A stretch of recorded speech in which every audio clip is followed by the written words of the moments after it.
está Víctor Andrés García Belaúnde, está enlazado con nosotros. Víctor Andrés, muchísimas gracias por acompañarnos, aunque sea de manera virtual. Buenas noches. ¿Qué tal? Buenas noches, Mávila, un placer saludarte. De acuerdo, ¿qué espera ocurra mañana? ¿Qué cree que va a pasar?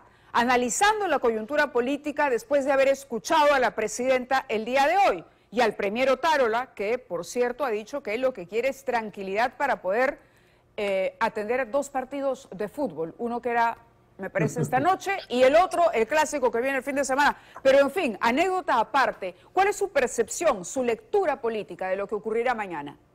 Yo creo que los principales promotores de lo que va a pasar mañana o pasado también es el propio gobierno, porque han hecho una campaña tremenda en una serie de medios, han salido inclusive ministros que nadie conoce a decir que vayan, pero todos que vayan con calma, en silencio y que no hagan bulla.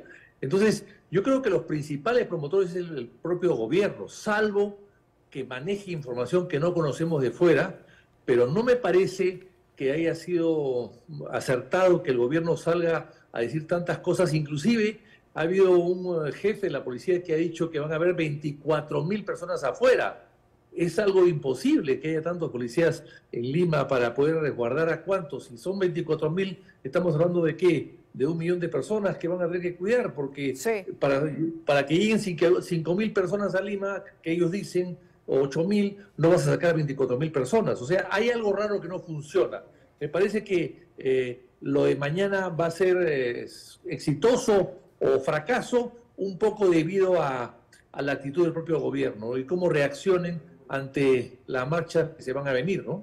Claro, ¿cuál sería para usted este factor por el cual deberíamos responsabilizar o considerar del éxito o el fracaso de lo que ocurra mañana al gobierno?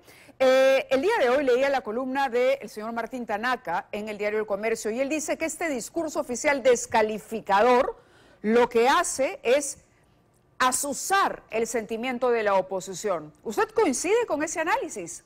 Bueno, un gobierno que tiene 90% en contra o no, 85%, que la gente está descontenta, con un Congreso tan desprestigiado que el 95% está en contra del Congreso, evidentemente es muy fácil hacer que la gente salga a la calle a protestar, aunque no estén pidiendo que vuelva Castillo necesariamente o que se vaya ella, pero solamente el hecho de que promocionen tanto esta marcha con calificativos o adjetivos que no son los adecuados y que digan que van a soltar a tantos policías afuera para vigilar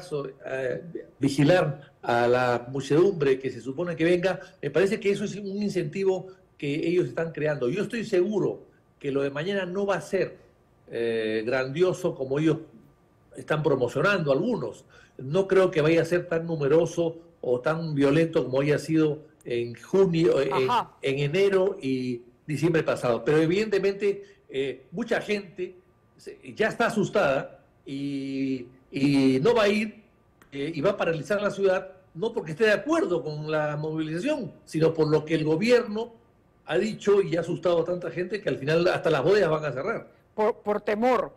Tengo varias preguntas para usted con relación al gobierno, aprovechando que estamos cerca del 28 de julio, pero me gustaría que veamos una nota sobre algo que ha dicho la presidenta también, cuando ella denomina a esta protesta como una protesta política e invoca a quienes estarían organizándola a que se esperen hasta las elecciones. Textualmente, veamos la nota y continuamos conversando.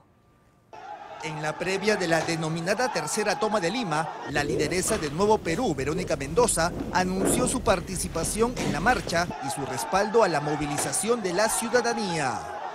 La ex candidata presidencial no dudó en pedir nuevamente la renuncia de la presidenta de la República, Dina Boluarte. Queremos reiterar nuestro pleno respaldo a la movilización que va a empezar el 19 de julio. En las que el pueblo demanda claramente justicia para las víctimas de la represión y que se vayan todos, Dina Boluarte y el Congreso, con nuevas elecciones, siendo estos los puntos de consenso de todos los sectores. Además, la lideresa de Nuevo Perú volvió a catalogar como régimen mafioso al gobierno de la presidenta Dina Boluarte. Llamamos a la ciudadanía a sumarse a esta movilización pacífica. Esta movilización es indispensable para ponerle freno a este régimen autoritario y mafioso que está copando una a una todas nuestras instituciones. En tanto, desde el Congreso, Eduardo Salguana de Alianza para el Progreso mostró sus discrepancias con esta marcha por no tener una agenda social. Este no es un movimiento reivindicativo, este es un movimiento estrictamente político. Y nos quieren que el país acepte un nuevo esquema político, un nuevo esquema institucional que no conduce absolutamente a nada positivo para la nación. Por su parte, el presidente del Congreso, José Williams, mencionó que el despliegue de la Policía Nacional debe ser el adecuado para ocasiones como esta y que ninguna medida de prevención es excesiva cuando se trata de evitar violencia. Creo que esta debe hacerse de modo ordenado, debe hacerse conforme a ley. Creo que lo que hace la Policía Nacional está en lo correcto.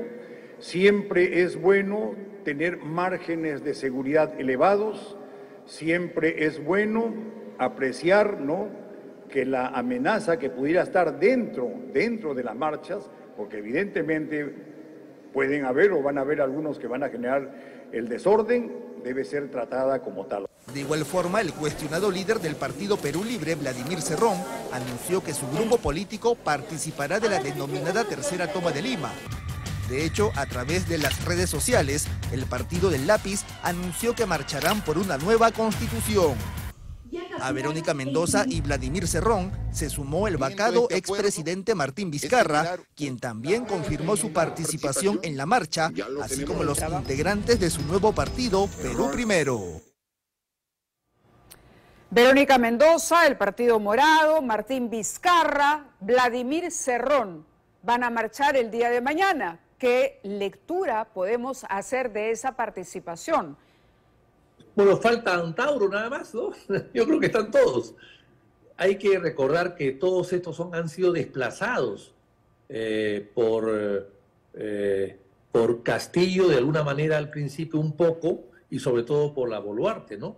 Todos estos que van a salir, que han aparecido en este video, son personas que están siendo desplazadas de los puestos claves que ellos lograron con Castillo, o lograron con Sagasti, o lograron con el propio Vizcarra. Como todos están siendo desplazados, ellos salen a protestar, ¿no?, en protesta contra la falta o su alejamiento forzoso de la ubre del Estado, del Tesoro Público. Así ¿aprovechamiento político, diría usted? ¿Capitalizar este descontento que hay con el gobierno y el Congreso? Siempre pasa lo mismo. Hay que recordar que el gran paro del año 77 que condujo a la Asamblea Constituyente y a la llamada de elecciones del parte del gobierno militar fue aprovechado por Sendero Luminoso, que aún no existía. Hay que recordar que Abimael Guzmán fue tomado preso después de ese paro y acabó en una carceleta que después, por vinculaciones con algunos militares de la época, lo soltaron. Entonces, siempre va a haber algún sector de radicales que va a aprovechar estas marchas para salir a protestar y tratar de llevar aguas a su molino, ¿no? De acuerdo. Ahora, hay indicios también que apuntan a que esta ya no será una protesta castillista, similar, digamos, muy parecida a la que vimos al inicio de año, luego de que la señora Boluarte asumiera el gobierno en reemplazo de Pedro Castillo, pero que hay otros ingredientes que se han sumado y hay un componente limeño importante. Verónica Mendoza ha dicho: la protesta o la movilización inicia mañana 19. Así como van las cosas, ¿cree que el gobierno y el Congreso tendrían que prepararse para más jornadas de movilizaciones de aquí en adelante? ¿Esto podría ser un desencadenante? Yo creo que lo que va a pasar mañana o en los próximos días, el éxito que puedan tener o que pueda haber, va a servir mucho para que el gobierno piense nuevamente en si es necesario o no adelanto de elecciones. Yo creo que sí, eso va a tener algún tipo de influencia. Pero hay que recordar que el Perú está en crisis. Hoy día he escuchado a un exministro de Economía decir que ya hemos entrado en recesión económica.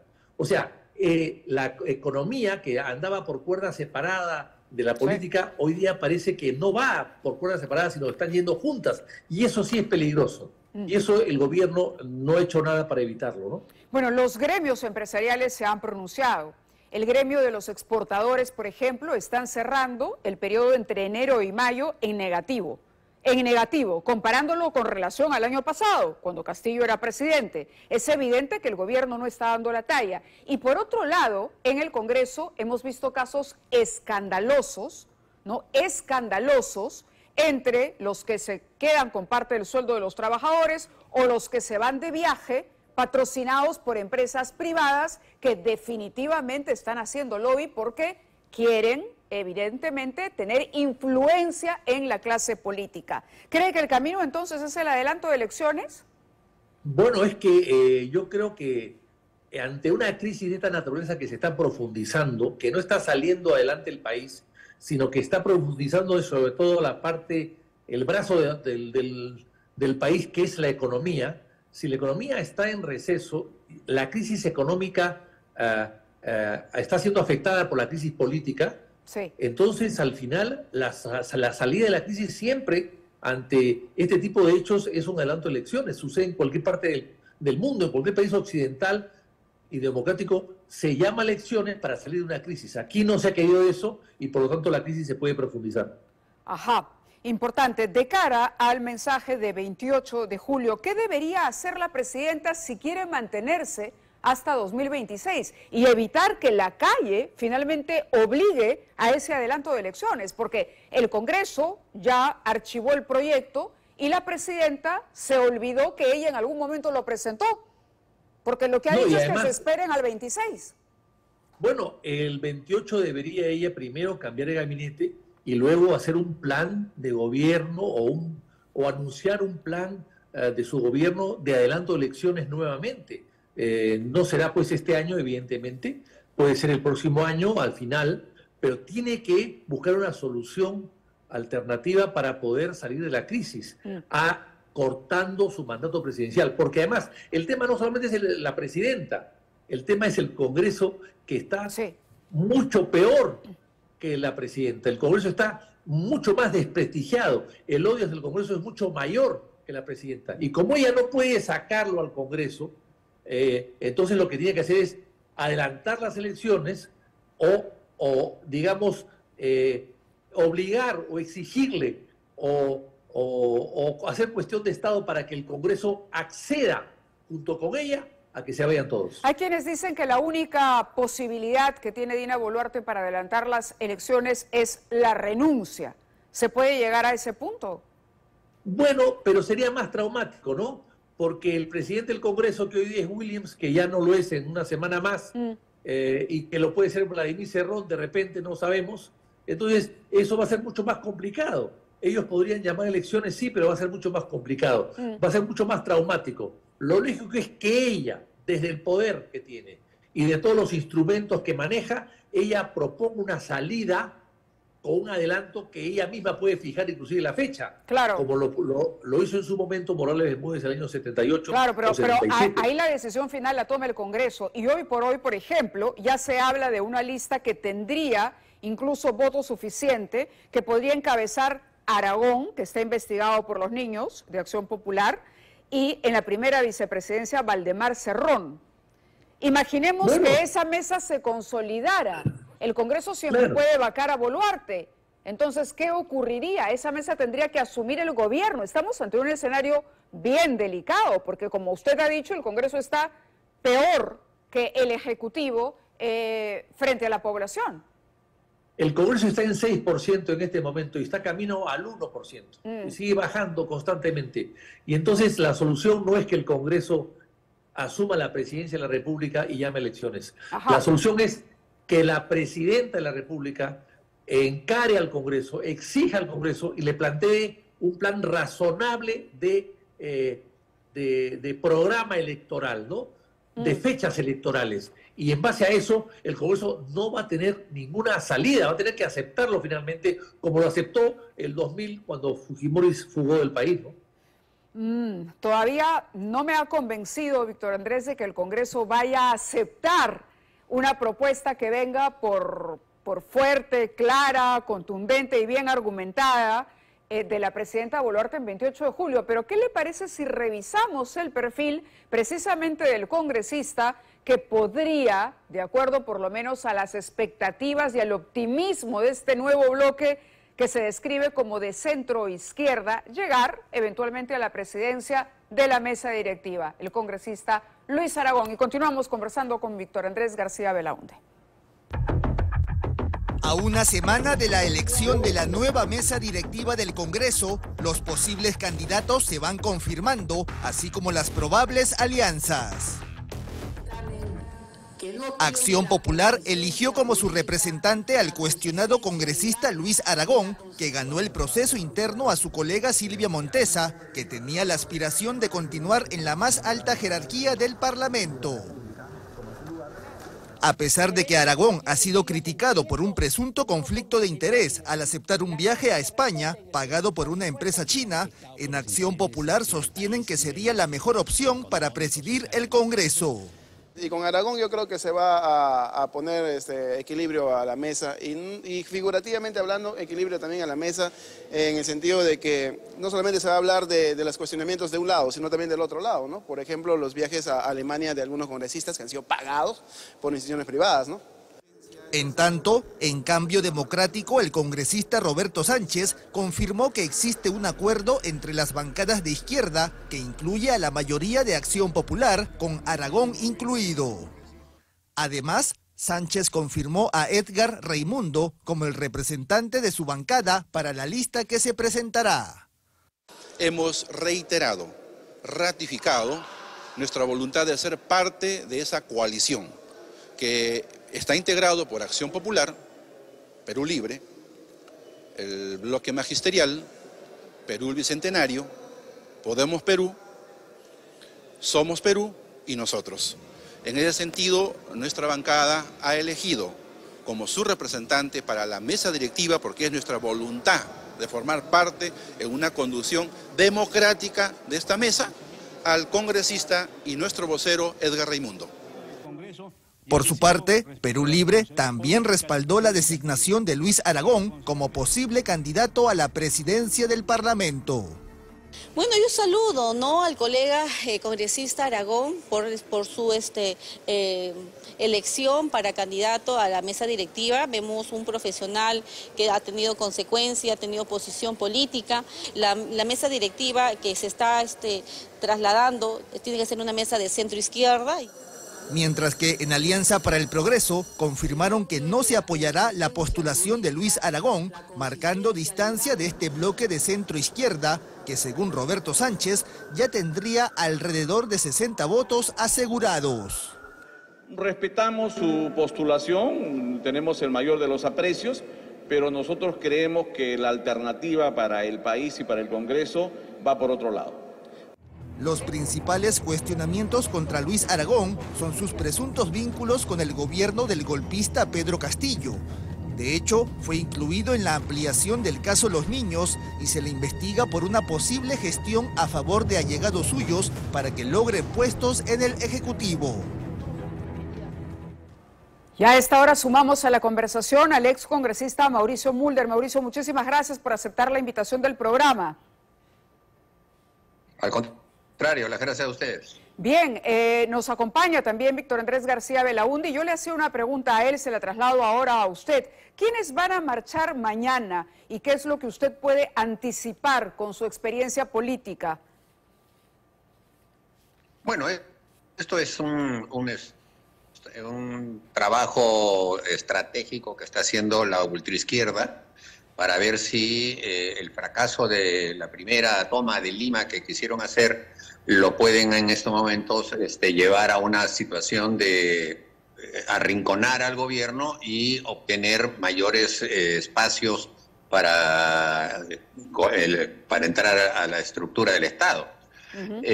Yo no creo que vayan a tener la capacidad de derrocar al gobierno, ni tampoco que puedan sostenerse demasiado tiempo en este tema.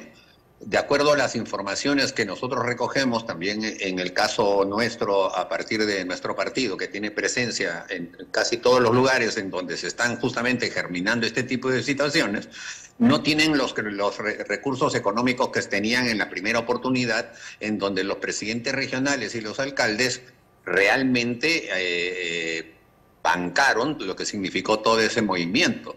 En esta oportunidad hay mucho más trabajo que se ha hecho, pero al mismo tiempo tienen menos capacidad económica, y probablemente esto va a ser como las marchas anteriores, que vendrá una cantidad de gente, darán vueltas por Lima, a lo mejor van a de todas maneras a buscar que haya violencia para echarle la culpa al Estado, y en su defecto provocar para que justamente haya la sangre derramada que permita que se le acuse al gobierno.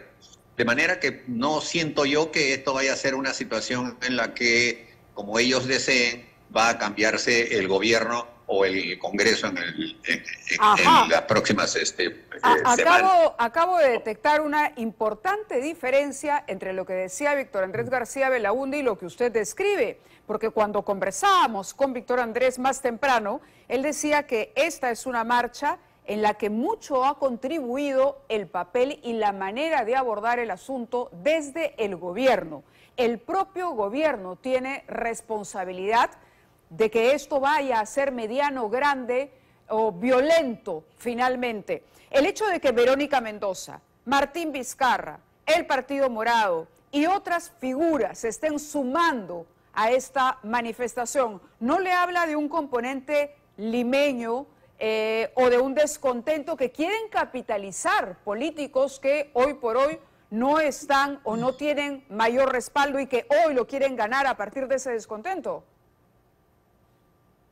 Es posible que haya esa intención por parte de algunos dirigentes políticos de Lima que creen que puede ganarse alguito, y seguramente van a tratar de ponerse en esa situación, pero no creo que sea algo decisivo, algo que vaya a cambiar el curso de lo que ellos están tratando de lograr, y creo que simplemente significará que dentro de la ultraizquierda, como siempre ha sido su historia, se podrán generar varias facciones distintas, y seguramente eso les permitirá en algún momento tener otra vez la posibilidad de hacer alguna movilización. Pero el gran problema de la ultraizquierda en nuestro país es que siempre ha estado dividida y nunca se han unido, ni se van a unir nunca, porque tienen vertientes ideológicas que son mucho más difíciles para ellos de ceder que lo que corresponde en la vida política.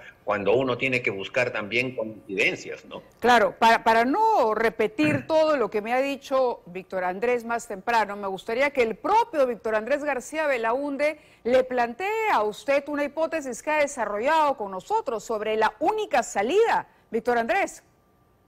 Bueno, yo creo que sí, la izquierda está siempre desunida, pero se unen solamente para protestar, ¿no? Cuando hay un tipo de protestas, ahí todos se unen, ¿no? Ahora bien, el tema yo creo que decía, y lo repito, lo dije desde el primer momento, no es una cosa nueva, que las crisis políticas se solucionan siempre en democracia con elecciones adelantadas.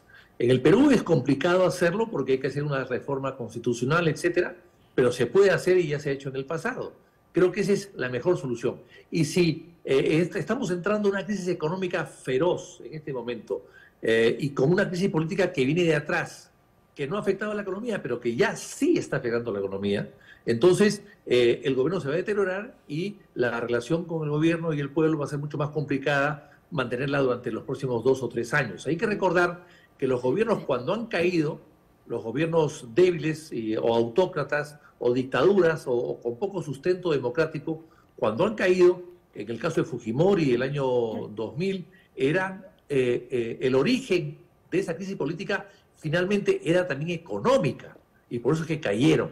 Entonces yo creo que hay que tener mucho cuidado en la crisis económica que puede golpear a todos y al final nadie va a defender al gobierno porque se sienten afectados económicamente. Señor Mulder. Bueno, no hay discrepancia. Yo creo que efectivamente el componente económico va a significar más adelante, no ahora, pero más adelante, una de las vertientes que pudiera tratar de utilizar la ultraizquierda para hacer quizá un tercero o un cuarto intento. Pero lo cierto es que hasta el momento yo no veo que tengan la capacidad de poner en jaque al gobierno y tumbárselo, que es lo que ellos están buscando, o por lo menos adelantar las elecciones, que tampoco lo están logrando.